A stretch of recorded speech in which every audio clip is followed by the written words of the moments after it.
तो आज मैं कोई पोएट्री प्रस्तुत नहीं कर रहा, आज कुछ विचार आप लोगों के साथ साझा करना चाहता हूँ और इसका शीर्षक मैंने दिया है नायक। तो अ, मैं ज़िंदगी के बारे में इसलिए बोल रहा हूँ कि मेरा मानना है कि जिन लोगों का इश्क मुकम्मल हो जाता है, वो ज़िंदगी जीना सिखाते हैं और जिन लोगों का इश्क अधूरा हो जाता है, वो इश्क करना सिखाते हैं। तो ज़िंदगी में हम सब जीतना चाहते हैं। ज़िंदगी के हर मंच पे हम लोग जीतना चाहते हैं, मगर ये आदत हमें लगी कहाँ से? बचपन से ही हमारे माता-पिता और कुछ हद तक ये समाज भी हमको एक रेस में भागने के लिए तैयार करता है और हमें प्रेरणा करता है कि हम देता है कि हम लोग उस रेस में जीतें और उस प्रेरणा के साथ हम लोग बड़े हो जाते हैं और जीतने की लत तो हमें लगी चुकी होती है। अब हम बड़े होकर हर मंच पर जीतना चाहते हैं। ज़िंदगी में जीतना चाहते हैं, घर में जीतना चाहते हैं, दफ़्तर में जीतना चाहते हैं, अपने परिवार में जीतना चाहते हैं, अपनी बच्चों की नज़रों में जीतना चाहते हैं, क्रिकेट के मैदान में जीतना चाहते हैं, कविता के इस मंच में जीतना चाहते हैं, अपने दोस्तों के बीच जीतना चाहते हैं। भले ही एक क्षण के लिए ही क्यों ना हो, हम जीतना चाहते हैं, क्योंकि हम अपने जीवन के नायक बनना चाहते हैं। क्योंकि नायक तो वही होता है, जो जीतता है, नायक हारता कब है? लेकिन ऐसा वास्तविकता में ऐसा नहीं होता है। हम हर मंच पर नहीं जीतते हैं। हमारा दफ़्तर में सब कुछ अच्छा चल रहा होता है, तो घर में कलेश हो जाता है। घर में और दफ़्तर में सब सही चल रहा होता है, तो हमारे स्वास्थ्य के साथ कुछ हो जाता है। हम हर मंच पे कभी नहीं जीत पाते हैं। हम थोड़ा-थोड़ा हर जगह कभी-कभी जीतते हैं।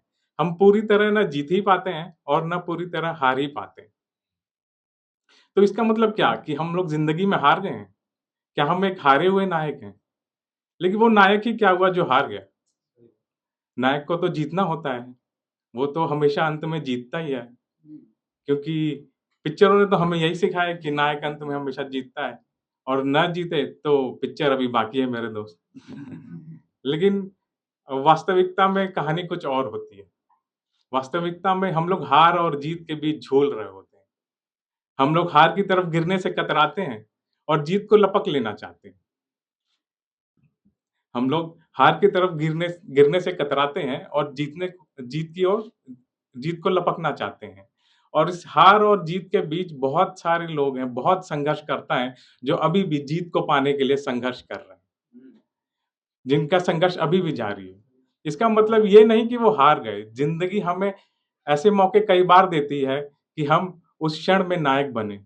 जैसे किसी की सहायता कर कर, किसी पे कोई दान कर कर, किसी पे कोई उपकार कर कर। या किसी के दुःख में कंधा बनकर या बच्चों का सम्मान कर कर, बड़ों का आदर कर कर। हम जीतते ज़रूर हैं, लेकिन हम हमेशा नहीं जीतते हैं। तो इसका मतलब क्या हुआ? कि हम एक हारे हुए नायक हैं? नहीं। मेरे ख़्याल से नायक वो नहीं, जो हार या जीत जाए। मेरे ख़्याल से आप हर उस क्षण में नायक हैं, जहाँ पे आपका चरित्र, आप का व्यवहार उत्तम हो। जैसे इस क्षण में आप श्रोतागण हैं, आप सुन रहे हैं, बड़े शांति से, बड़े प्यार से सुन रहे हैं। तो इस क्षण में आप नायक हैं, उन सब लोगों से जो यहाँ पर नहीं है या जो यहाँ पर ये सभा में सुनने नहीं आए। तो मेरे लिए आप सब नायक हैं। और इसी पर मैंने 4 लाइनें लिखी थी कि चलो फिर ज़िम्मेदारियों का गोवर्धन पर्वत उठाएँ। चलो फिर ज़िम्मेदारियों का गोवर्धन पर्वत उठाएँ, जीवन के कालिया नाग रूपी पथ पर नाचे थिरक-थिरक कर। जीवन के कालिया नाग रूपी पथ पर नाचे थिरक-थिरक कर। किसी के चीर हरण पर बनो तुम द्रौपदी का विश्वास।